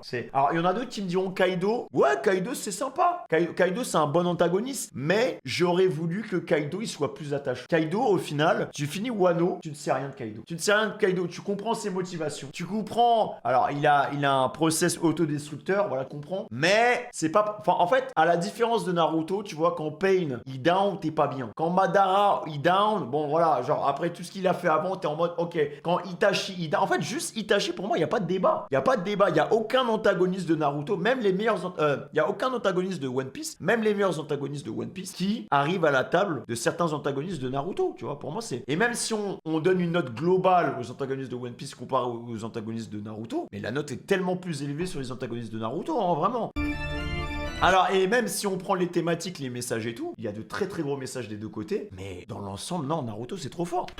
C'est trop À fort. quoi ça sert un bon protagoniste si on n'a pas des super antagonistes pour venir le compte? Parce que là, dans les deux œuvres, les antagonistes, c'est des mastodontes. Il y en a plein qui sont marquants, profonds et charismatiques. Bref, c'est du sérieux. Dans Naruto, c'est une leçon de construction d'antagonistes tragiques. Déjà, on commence l'œuvre avec des mecs comme Zabuza, Gaara, En début, Zabuza, il te met direct dans le banc. Voilà. Un mec qui a appris qu'une seule chose, tuer, et après, à la fin, tu vois, il y a un énorme retournement de situation qui fait que, en fait, ça le rend attachant. Voilà, ça le rend attachant. Je pense que c'est peut-être ça qui manque à certains antagonistes de One Piece, c'est que en fait, dans certains antagonistes de Naruto, on comprend pourquoi ils en sont arrivés là, et en vrai, ça aurait pu arriver à beaucoup de gens, en fait. Voilà, ça aurait pu arriver à beaucoup de gens. Dans One Piece, bon, bah, tu comprends pareil pourquoi ils en sont là, mais est-ce que ça va les rendre attachants, en fait? Je sais pas. Pour rendre un antagoniste attachant, il faut qu'on arrive à se transposer à sa place. Il faut qu'on arrive à comprendre pourquoi il en est arrivé là et pourquoi il est obligé de faire ça. en fait. Kimimaro ou Aku. C'est des gens qui viennent direct dans les premiers arcs et qui posent l'ambiance. Ouais, même des Gaara, ennemis tu déchirés vois, intérieurement, souvent manipulés ou brisés et qui Gaara finissent en par fait t'émouvoir partie, hein. presque autant qu'ils te font peur. Et en parlant de peur justement, dans la première partie de Naruto, on a un des plus gros fous furieux des antagonistes du clairement. monde des mangas. Celui qui a traumatisé toute ma génération, le très grand Orochimaru. Il vient gifler l'équipe 7, Tout seul, hein. Alors là, pour moi, c'est au niveau Aizen en termes de constance d'épisode. C'était, entre guillemets, hormis Zabuza, le seul antagoniste de Naruto. C'est à lui tout seul, il a porté Naruto en fond. Voilà. qui est tout Konoha avec son attaque surprise en featuring Il a avec porté Suna et Naruto Gaara. Bref, tout le monde connaît la grandeur de ce personnage. Ça me fait peur. On peut pas parler de Naruto sans aussi parler d'Itachi. Ouais, un des incroyable. meilleurs antagonistes et une des meilleures révélations du manga. Un mec Non, que mais même l'un des meilleurs enfin, pour moi, le plus grand antagoniste all time, c'est Obito. Voilà. Genre, c'est. Après, encore une fois, c'est propre à chacun, mais Itachi, pareil, il est dans le top. Itachi, il est dans le top. Tout le monde- Parce qu'il y a ce côté rédemption à la fin, tu vois. Les gars, pareil, beaucoup de gens confondent antagoniste et méchant. C'est pas la même chose. Un antagoniste, c'est quelqu'un qui vient s'opposer à son protagoniste. C'est quelqu'un qui vient barrer la route du prota. Le nombre d'œuvres, les gars, le nombre d'animes manga où on suit des protas qui sont méchants. Exemple, Death Note. Light Yagami, les gars, est un vilain. C'est un méchant, les gars. Syndrome Heisenberg. On suit quelqu'un qui, sur les fondations, est très pur et qui a de bonnes valeurs et qui, à force de côtoyer le pouvoir, devient vilain. Voilà. Beaucoup de gens pensent que prota égale gentil. Prota n'est pas égal gentil. Prota, c'est juste le sujet principal de notre histoire. Voilà. Histoire qui va tourner autour de lui. Histoire qu'on va développer autour de lui. Voilà. On peut très bien avoir des protas, c'est des gros salopards. Hein. Voilà. Et des antas qui sont gentils. C'est possible, très possible. Voilà. détestait avant de comprendre son passé et la complexité de son choix et de son sacrifice. Après lui, tu te dis que c'est fini, mais on enchaîne encore avec Pain et Nagato, un antagoniste super philosophique, tragique, marqué par la guerre et qui veut imposer la paix par la douleur. Le discours qu'il a avec Naruto, les enjeux, c'est du très haut niveau. On comprend que c'est le miroir de Naruto, ils ont eu le même maître, mais ils ont pas retenu les mêmes choses et ça, c'est super beau. Je vais passer rapidement sur la Grande Guerre parce qu'on a revu plein d'antagonistes, mais si on doit en retenir deux, c'est Obito et Madara. Oui, bien sûr. Surtout Obito qui. Hein, vraiment, Obito. En fait, il y a cette rupture avec Kakashi qui fait que. Enfin, le personnage est trop attachant. C'est un personnage qui a été totalement malheureux dans tous ses choix. Voilà. C'est un personnage qui n'a fait que des mauvais choix. Enfin, qui a pas eu de chance et qui, en plus de ça, a fait des mauvais choix, en fait. C'est le Hokage déchu, en fait. J'ai juste à dire que c'est Naruto dans une autre dimension encore une fois, et une légende du monde des ninjas super charismatique et puissant. Après à la toute fin il y a Kaguya. Mais Oui, bon, voilà, je suis d'accord. Kaguya, ça vient baisser la note. Je suis totalement d'accord avec toi. on va pas se mentir, elle a un peu cassé la dynamique. C'est le point faible du côté Naruto. Oui. Une fin qui va un peu trop dans tous les sens avec un ennemi sorti de nulle part. Bref. On retient que Naruto, ça te sort des antagonistes hyper humains. La majorité d'entre eux, Sasuke fait partie des antagonistes aussi. Il n'en a pas parlé. Hein. Sasuke fait partie des antagonistes. ils veulent la paix, ils sont tragiques, marquants et avec des vrais enjeux émotionnels et idéologiques. One Piece de son côté, c'est une horde d'antagonistes, avec des auras de fous, des designs uniques, des objectifs clairs et une écriture sur le long terme. Alors, il parle d'aura, mais oui, encore heureux que les antagonistes ont un minimum d'aura, parce que sinon, on les prendrait absolument pas au sérieux, quoi. T'as Crocodile, Ener, Lucci, Moria, des boss d'arc qui ont chacun leur délire, leur vision du monde et leur manière d'essayer d'écraser le feat. Et un beau jour comme ça, Oda il décide de te montrer Doflamingo, un des meilleurs antagonistes du shonen. Bah, de toute façon, pour moi, il n'y a pas mieux que Doflamingo et Crocodile dans One Piece. Hein. Avec un flashback. Il a pas fait mieux. Hein. Parce que Kaido n'arrive vraiment, en fait, les gars. Alors après, dites-moi, de toute façon, l'espace commun. Je vais lire tous vos commentaires, les gars, parce que cette vidéo, elle va être incroyable et j'ai hâte de voir vos avis. Mais je ne comprends pas comment il y a des gens qui peuvent mettre Kaido au-dessus de Doflamingo. C'est impossible. C'est impossible. Vraiment. Terrifiant, avec une prestance, un rire et une façon de manipuler les gens qui le rend iconique. Ce personnage, c'est un monstre dans tous les sens du terme et se tient au-dessus de tous les autres antagonistes de son œuvre, c'est sûr. Oui, Si on ouais, avec Crocodile. Attends, sous-estime pas Crocodile non plus. Hein. continue, on a aussi Big Mom, Kaido, Ouais, mais Big Mom et Kaido, pour moi, c'est des sacs à PV. En fait. Genre, Big Mom, elle est juste chiante. Elle est insupportable. Hein. les Yonko en général, Barbe Noire, Imsama, Akainu, bref. One Piece, ça peut manquer de tout, mais sûrement pas d'antagonistes pour le coup. Le truc, c'est qu'il y a beaucoup de ces antagonistes qui sont teasés pendant des années avant de réellement passer à l'action, mais parfois ça va bien venir nous faire chier d'attendre aussi longtemps, je vous mens pas. Mais du coup, c'est qui gagne pour ce point? Bah, Naruto. sachez-le, encore une fois, c'est très chaud, mais faut toujours être sincère et objectif, je vous l'ai dit. Le point, il va à Naruto. Oui, Pourquoi? bien sûr, bien sûr. Pour moi, là, il y a 5-2. Moi, d'après mon classement, là, il y a 5-2 pour Naruto. Parce que les antagonistes de Naruto, même les petits boss d'arc, ils sont super Mais profonds, oui. tristes, humains et Il marquants. n'y a pas un seul gars de l'Akatsuki qui est nul. Il n'y en a pas un seul. Tous les animés rêveraient d'avoir un roster de bandits aussi qualitatif que l'Akatsuki. Voilà. Genre, vous allez me dire, le Barakuor, c'est comme ça. Non, non, le Baroque n'arrive pas au niveau de l'Akatsuki. Pour moi, le seul roster de vilains peut arriver. Alors après, encore une fois, faut développer et tout, et c'est pas terminé. Mais c'est Hunter x Hunter avec la Brigade Fantôme. C'est les seuls qui ont le potentiel de se rapprocher de l'Akatsuki. Et voilà. Et moi, je suis anime only, hein. Mais il y a encore tellement de choses à voir, tellement de choses à dire avec la Brigade Fantôme. Voilà une squad de gars qui peut un jour arriver au niveau de l'Akatsuki, c'est sûr et certain. Voilà. Et me parlez pas de Bleach. Bleach, c'est Aura Farming. Ok. Bleach, avec les espadas, je sais pas quoi, il y a que Grim Kujo et comment il s'appelle, la Ulchora. Voilà. C'est tout. Mais c'est pour ça que je mets sur un piédestal Aizen, parce que Aizen, il tient l'œuvre jusqu'à Imwatch, tout ça là. Jusqu'à comment il s'appelle là, les Shi. Donc attends, il y a les. Putain, comment il s'appelle, les Quincy, voilà, jusqu'au Quincy. Voilà. Mais sinon, Aizen, y a tu rien à retiens dire. leur nom, tu retiens leur histoire et leur impact émotionnel, il est énorme. Pain, Itachi, Orochimaru, Obito, Madara, même certains comme Gaara quand ils étaient encore du côté obscur, c'est pas juste des méchants. C'est des personnes blessées avec des idéologies fortes et on arrive à presque tous les comprendre. Bon, à part Orochimaru, lui il est juste fou. One Piece, eux, ils sont plus nombreux. Alors Orochimaru, même lui, tu comprends, mais c'est sûr que c'est pas ultra mis en avant. Voilà, comparé aux autres, mais c'est c'était par rapport à ses parents, genre il y a eu un rapport à la mort qui fait que, je crois que quand il a perdu ses parents, en fait ça l'a profondément traumatisé et en fait il a voulu vaincre la mort.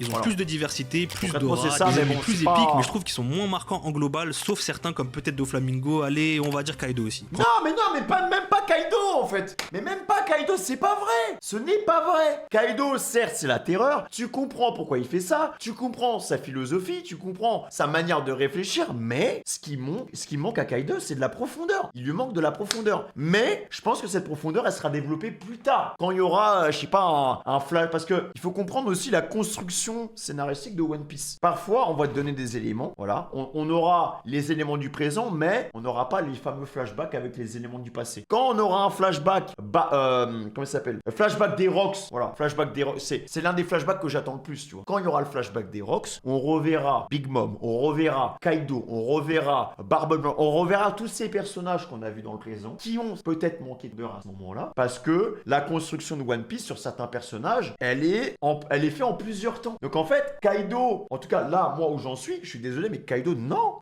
Kaido ne peut pas être comparé à Doflamingo. Et même Doflamingo, on a encore des choses à raconter. Donc on n'a pas encore tous les éléments pour vraiment purement juger ces antagonistes-là. Et là, à l'heure actuelle où j'en suis, tu peux pas mettre Kaido dans les meilleurs antagonistes de One Piece, non. Crocodile le fout droit. Doflamingo le fout droit. Voilà, c'est un bon antagoniste, mais faut pas le mettre au même niveau que ces mecs-là. Non, c'est pas vrai. Tout sera révélé, genre. Et alors, à la limite, si vous voulez être des bandeurs de puissance, pourquoi pas, vous pouvez le mettre. Ok, on s'en fout de la puissance. Imsama, etc., etc. Là, peut-être que One Piece, ça pourra rivaliser, mais en Il y a l'état les actuel des émotions choses, aussi. Naruto, il est devant. Bon, pour moi, il y a 5-2 là.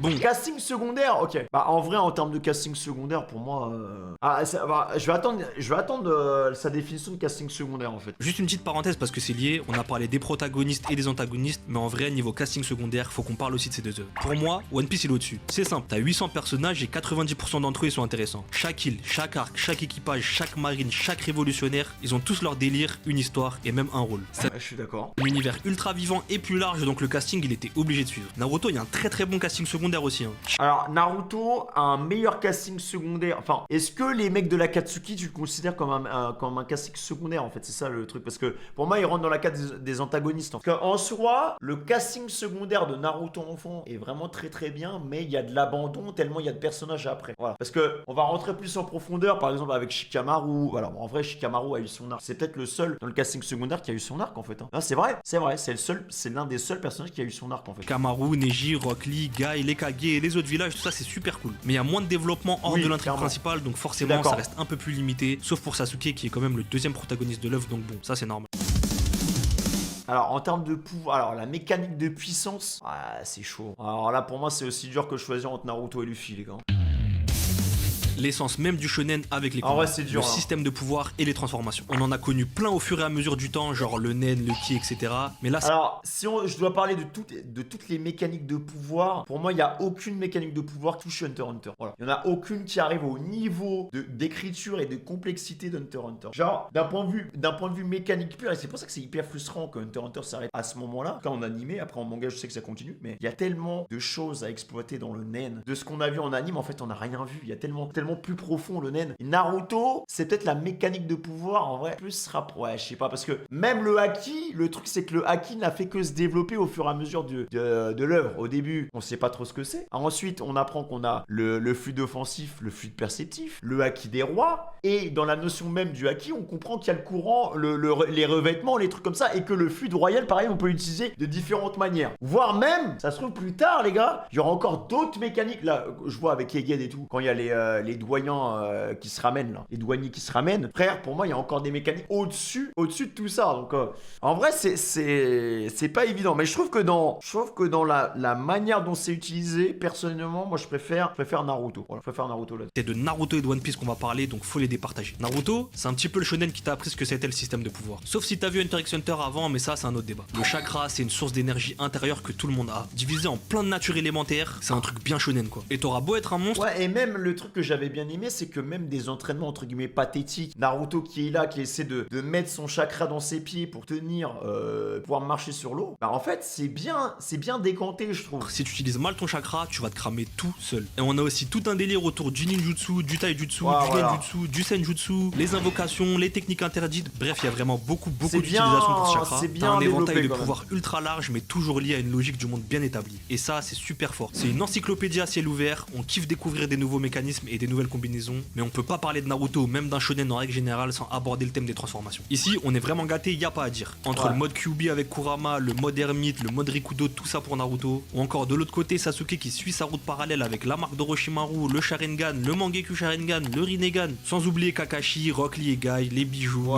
Non, en termes de transformation. Après, le One Piece, c'est pas dégueu. Hein. Alors, juste, je trouve que c'est la manière dont c'est amené. Voilà. Genre, la manière dont c'est amené dans One Piece, genre, le Gear Second, il sort de nulle part. Voilà. Le Gear 3, pareil, il sort de nulle part. Le Gear 4, bon, voilà, il y a un petit entraînement et tout. Enfin, il y a un petit flashback avec Silver. Et le Gear 5, en fait, pour moi, le truc, c'est que la construction de la révélation du Gear 5, pareil, ça va être un truc qui va être fait en plusieurs temps. Et pour l'instant, on n'a pas toutes les réponses sur le Gear 5. Tensei, il y en a plein. Et à chaque fois, la transformation, elle est super symbolique. Elle vient souvent après de la souffrance, de l'évolution mentale ou même un sacrifice. C'est pas du tout gratuit. Naruto qui s'allie à Kurama, Sasuke qui accepte sa haine, Rock Lee qui dépasse ses limites, etc., etc. Tu ressens le poids de la transformation et la montée en puissance, elle te fait vibrer dans ton siège. Quand Naruto il revient à Konoha en mode ermite contre Pain, c'est pas juste une nouvelle forme, c'est un accomplissement. Le petit garçon qui était Naruto, il avait déjà grandi face à Kakuzu, mais là, contre Pain, y a pas à dire, c'est vraiment devenu un grand homme. One Piece de son côté, c'est un peu plus compliqué à expliquer. Déjà, on commence par les fruits du démon, des fruits mystiques qui donnent des pouvoirs. Après, vous me direz au niveau des transfos, vas-y, il y a les éveils, les trucs comme ça, mais c'est pas la même chose. Incroyable et parfois totalement claqué. Mais ce qui est génial dans One Piece, c'est que peu importe ton pouvoir, c'est comment tu l'utilises qui fait la diff. Le personnage avec le fruit du savon, il peut même être plus dangereux que le personnage avec celui du feu s'il cogite bien, et ça donne une dimension super imprévisible au combat. Pendant toute la première partie de l'œuvre, on a justement subi une grande suprématie des utilisateurs du fruit du démon, mais après l'ellipse, c'était autre chose. Maintenant, t'as l'Haki qui rentre en jeu. Observation, armement, Haki des rois, 3 types. Alors, le combat, pour moi, le meilleur combat en termes de technicité dans l'utilisation du Haki, c'est le combat contre Katakuri. Celui-là, stratégiquement parlant, j'ai vraiment trouvé que c'était le combat le plus stratégique de One Piece. Parce qu'il y avait vraiment ce côté où, en fait, Katakuri avait tellement une avance au niveau de son perceptif qu'il simulait son fruit du démon comme si c'était un Logia alors que c'était un Paramecia. Mais il utilisait les propriétés de son Paramecia comme un Logia pour donner de fausses informations en fait à l'adversaire. Et moi j'ai trouvé ça incroyable. Là-dessus, c'était trop bien. Simple à comprendre, mais avec un potentiel énorme. Et contrairement aux fruits du démon, là il y a tout le monde qui peut les avoir. Donc ça vient vraiment équilibrer le délire. Et là où One Piece ça met un petit coup d'accélérateur, c'est avec les éveils des fruits du démon justement. Et le plus connu d'entre eux, c'est le Gear 5. Luffy devient littéralement un cartoon avec une liberté totale au combat qui est carrément illogique dans le monde de One Piece tellement il fait ce qu'il veut. C'est de l'innovation pure, un délire visuel, du what the fuck maîtrisé parfaitement. Ah non mais c'est sûr que alors c'est très original, y a rien à dire. Mon paroda. Et pourtant malgré ce côté cartoonesque, t'as quand même un fond derrière. C'est le fruit de Nika, l'héritage de la liberté, la volonté du dé, etc., etc. On parle de pouvoir, mais on parle aussi et surtout de symbolique derrière tout ça. Ce qui est fou avec ces deux œuvres, c'est qu'elles abordent la montée en puissance de manière super différente. Naruto, c'est plus du shonen classique dans sa progression. Un mec qui s'entraîne, qui souffre, qui débloque un nouveau niveau, avec une transformation stylée qui a du sens physique et narratif. C'est solide et super cohérent. One Piece, encore une fois, j'ai envie de dire, c'est le shonen de la créativité et de la liberté. Tu sais jamais vraiment à quoi t'attendre. Un pouvoir, il peut se réinventer selon la personnalité, le personnage, l'éveil, la situation. chansons, bref, clairement, c'est hein. beaucoup plus le bordel, honnêtement, faut être objectif là-dessus. Et encore une fois, en parlant d'objectivité, si tu cherches un système de pouvoir plus carré, plus rigoureux, Plus classique entre guillemets quoi. Plus linéaire. Enfin, ouais, c'est vrai que ça part pas dans l'extravagance quoi. Mais encore une fois, c'est une question de style là-dessus, tu vois. plus formé. Mais ouais, pour moi, ouais, sur la mécanique de pouvoir, je trouve que cette technicité, c'est ce que je vous disais, je trouve que cette technicité, on l'aura plus dans Naruto que dans One Piece en fait. C'est Naruto qui gagne. Bah ouais, Les hein. transformations, elles Moi, ça fait 6-2 là. Hein. sont cohérentes, puissantes et logiques. T'as une montée en pression, t'as les frissons, t'as l'impact, t'as tout. Ok, One Piece c'est super créatif, mais y a vraiment pas de limite et de réel encadrement dans tout ça. Même les fruits du démon qui sont censés être classés en catégories avec des spécificités chacune, bah ils se retrouvent avec des exceptions. Le fruit de Marco qui agit comme un Zoan et un Logia en même temps. Celui de Barbe Noire qui a un Logia différent. Les Zoan mythologiques, bref, c'est tout simplement le bordel en comparaison. Désolé, mais cette fois la liberté de One Piece ça va venir lui poser des problèmes. Et y a aucun doute pour dire que c'est Naruto qui prend ce fond. Plus sérieux, plus carré dans l'évolution du pouvoir et des transformations. Non, faut vraiment respecter. Alors ensuite. Impact culturel. Bah One Piece. Ah bah là, non mais alors là c'est intestable. L'impact culturel, mais non mais One Piece les gars, il y a des mecs qui font des révolutions, qui essaient de reprendre des états, qui font des guérillas, des trucs comme ça avec le chapeau de paille. Hein. Et tu vois même parfois, j'ai même vu alors bon, c'est pas forcément, ça peut être un exemple positif ou négatif, mais j'ai vu des vrais pirates qui avaient attaqué un bateau avec un drapeau, le drapeau de Shanks, je crois. C'était des Et ouf. là, on a le point final. Le dernier point à venir chercher dans cette vidéo, l'impact culturel. En gros, ici, on va venir parler de l'impact de Naruto et One Piece sur les mangas, sur les shonen, sur le Japon, la France, bref, sur le monde entier. Naruto, pour commencer, c'est le phénomène mondial du début des années 2000. Honnêtement, avant la fin de ces années-là, personne parlait réellement de One Piece, faut être honnête. Tu voulais du shonen, t'allais voir Naruto. En fait, One Piece, je pense que ça a vraiment pris les devants à partir de Marineford, hein, en vrai. Hein. One Piece, ça a vraiment cassé à Marineford, je pense. Il y a toute une génération de fans d'animé qui est née avec Naruto et j'ai pas honte de dire que j'en fais partie. Même si c'était pas mon premier animé, c'est celui qui m'a fait accrocher au délire pour de vrai et on peut encore une fois remercier Game One pour leurs travaux sur le Kurohashi qui était en CE1. Merci. Il y avait tout pour que ça rentre dans le crâne de tout le monde Naruto. Une histoire forte, des combats marquants à l'appel qui passent en boucle dans les AMV, des musiques cultes avec des openings de barbares qui sont tous bons et des OST qu'on a encore en tête aujourd'hui, un univers de ninja super cool, simple à comprendre et super efficace pour que tu kiffes dès le début, et surtout, je pense qu'il fait le plus la diff sur ce point, c'est un style reconnaissable. Les bandeaux ninja, les signes des techniques ou encore les techniques en elles-mêmes comme le Rasengan, le Chidori ou encore le Sharingan, c'est devenu super iconique. Le truc c'est que Naruto c'était pas juste un animé que tu regardais après l'école, c'est devenu une identité. C'était un délire que tu partageais avec tes potes dont tout le monde parlait à l'école en tout. Non mais moi j'étais tellement pas dedans les gars quand j'étais au collège primaire. Moi c'était vraiment que du King, hein, que du Dofus, du World of Warcraft, des trucs comme ça. Donc même au niveau des potes, alors moi j'avais des potes qui regardaient Naruto et voilà des fois ça se tapait des délires. Je me souviens, alors c'était un peu bizarre, mais t'en as, ils essaient de faire des 1000 ans de souffrance dans la cour de récré, c'était un peu chelou, tu vois. Génération. Même ceux qui étaient pas forcément branchés manga ou animé, ils connaissaient au moins Naruto et Dragon Ball dans les années 2000. Il y a eu des générations. Mais c'est vrai que quand j'y repense, quand j'étais au collège, lycée, primaire collège, ça parlait plus de Naruto. Alors à la limite Dragon Ball, parce que faire des Kamehameha dans la cour, tu vois, moi j'en ai fait des Kamehameha dans la cour. Mais j'essaie de me souvenir s'il y a des mecs qui ont essayé de faire des trucs. En tout cas, j'ai vu personne parler de One Piece dans mon collège. Entière d'enfants C'est pas qui la même couraient comme génération, Naruto dans la après, cour de récré, et ça a pas de prix. C'était la pop culture à son paroxysme. Même aujourd'hui, il y a encore des références de Naruto partout, dans le rap, dans les réseaux sociaux, dans les vidéos, les mèmes, bref. C'est devenu un symbole comme Goku, comme Pikachu. Mais de l'autre côté, on a le pirate le plus connu de l'histoire, Bah bien oui, devant Jack clairement. Sparrow. One Piece, c'est pas juste un manga, c'est une institution. Allez demander ça au Mon Corvo carrément, vous allez voir. Alhamdulillah. Ok, il est pas arrivé avec le même boom que Naruto en France comme je vous l'ai dit juste avant, mais lui il a construit sa hype lentement, chapitre après chapitre. À partir Ah, du c'est moment vrai, dans hein. l'histoire où on a Marineford, en tout cas en France, c'est devenu un empire. Ah ouais, c'est Déjà ça. niveau chiffres, c'est le manga le plus vendu de l'histoire. Ça fait presque 30 ans qu'on le suit, il a une fanbase solide et Et multigénérationnelle. je vous dis qu'il va dépasser Superman dans pas longtemps si j'ai pas de bêtises. One Piece sera certainement l'un des formats papier les plus vendus de tous les temps. Voilà. Sauf que contrairement à Marvel ou DC, enfin je sais plus, en fait il faudrait que je retrouve les stats. Oda est tout seul, c'est ça qu'il faut se dire. Marvel et tout, ça date depuis 1900, je sais pas, Marvel ils doivent peut-être avoir 70 piges, Marvel DC doit avoir 70 piges de plus que One Piece, tu vois. Dites-vous qu'il y a des darons qui regardent One Piece avec leurs enfants et qui vivent notre rêve à tous. Une hype qui faiblit jamais malgré Ah non, mais tout c'est ce un temps. monument, Et y a ça, rien à c'est même dire. pas qu'au Japon. Le fil est connu partout. France, USA, Russie même si tu veux, c'est une icône du manga au même titre qu'un Sangoku. Les fruits du démon ou même le chapeau de paille, tout ça c'est ancré dans l'inconscient collectif des fans de manga et c'est des trucs super distinctifs qu'on reconnaît facilement. Et ce qui est venu encore mettre un coup sur la popularité de One Piece, c'est le live action Netflix qui a surpris tout le monde. One Piece, Ça c'est incroyable. Si on doit comparer, si on doit faire une notation au niveau de live action, ça pour moi ça va même révolutionner les live action anime manga parce qu'il y a trop eu de live action qui étaient mid, voire même très mauvais, qui voulaient juste être là pour faire faire un maximum de bif. Maintenant, c'est en train de toucher Là, le c'était un grand vrai public live international comme jamais. Dites-vous que même mon pote Ryan, qui regarde aucun animé et qui bande sur les séries comme Power ou Gomorrah, il a vu l'intégralité du live action One Piece. Dites-vous que même ma daronne, les gars, ma daronne, elle suit l'acteur de Garp sur Instagram, frère. Parce qu'elle est tombée in love de Garp, elle le trouve trop beau. Et ma daronne a regardé, attends, mais je peux le dire, hein, ma daronne, a regardé One Piece. Voilà, j'ai pu parler de One Piece avec ma mère à table. Et ça, c'est exceptionnel. Et si le live action n'avait pas existé, bah voilà, ça aurait pas été possible. Au moins, le live action rend accessible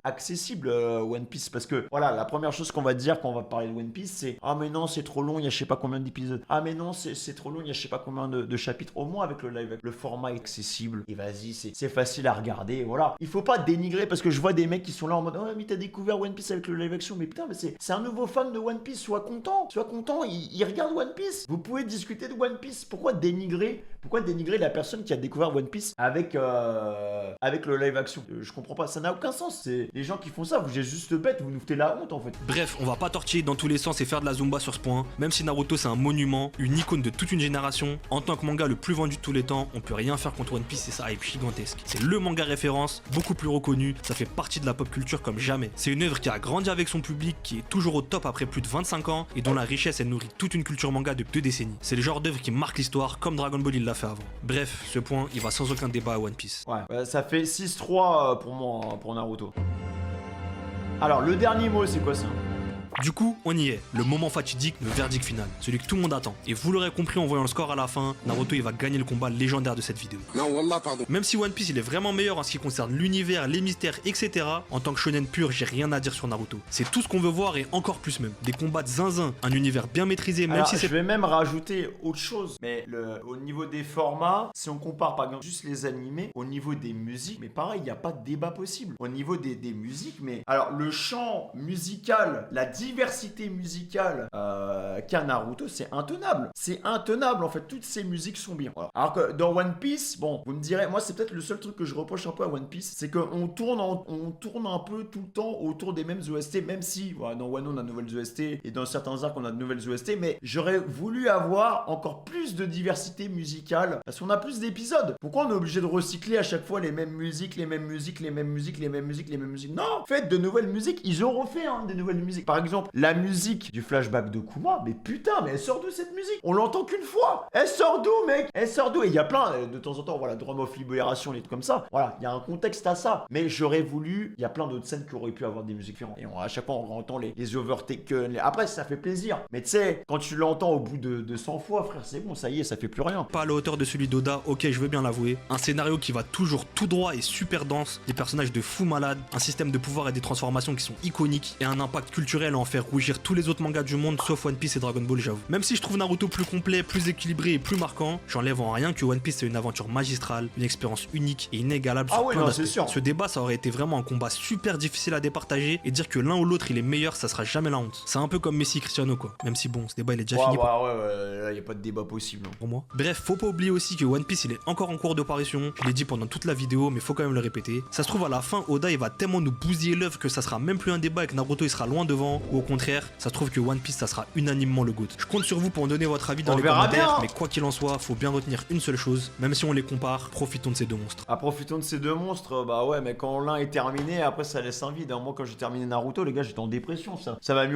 j'ai mis au moins 3 semaines, voire même un mois à m'en remettre. Mais ouais, qu'est-ce que je pourrais rajouter d'autre? Déjà, sa vidéo, elle était trop cool, ça m'a permis de parler plein de choses, parce que c'est vrai que ce débat, je le vois toutes les semaines, voilà. Je le vois toutes les semaines, que ça soit sur mes live Twitch, ou dès que je vais parler un peu de Naruto, ça va me parler de One Piece, dès que je vais parler de One Piece, ça va me parler de Naruto. En fait, voilà, c'est un éternel débat, comme CR7, comme Messi, les gens auront toujours quelque chose à dire, mais vous avez le droit, et c'est propre à chacun. Je préfère Naruto, voilà, et t'as le droit de faire un Naruto, je préfère One Piece. Juste, pour moi, la seule œuvre qui peut arracher les deux, mais je pense que ça verra jamais le jour, c'est Hunter x Hunter, voilà. En tout cas, mention spéciale quand même à Hunter x Hunter, pour moi, est l'anime manga qui a le plus gros potentiel se hisser au sommet à mes yeux, au vu de ce qu'on a vu, au vu de ce qui a été présenté, au vu des personnages, au vu de l'histoire, au vu du world building, au vu de tout en fait, au vu de la mécanique de pouvoir. Pour moi, c'est un peu c'est le troisième, l'éternel troisième, tu vois, l'éternel troisième. Enfin bref, les gars, j'espère que vous avez kiffé la vidéo. Je veux voir l'espace commentaire. Franchement, donnez-moi vos avis et tout. Faites-vous plaisir, les gars. Grosse react de ma part là pour le coup, 1h30. Donc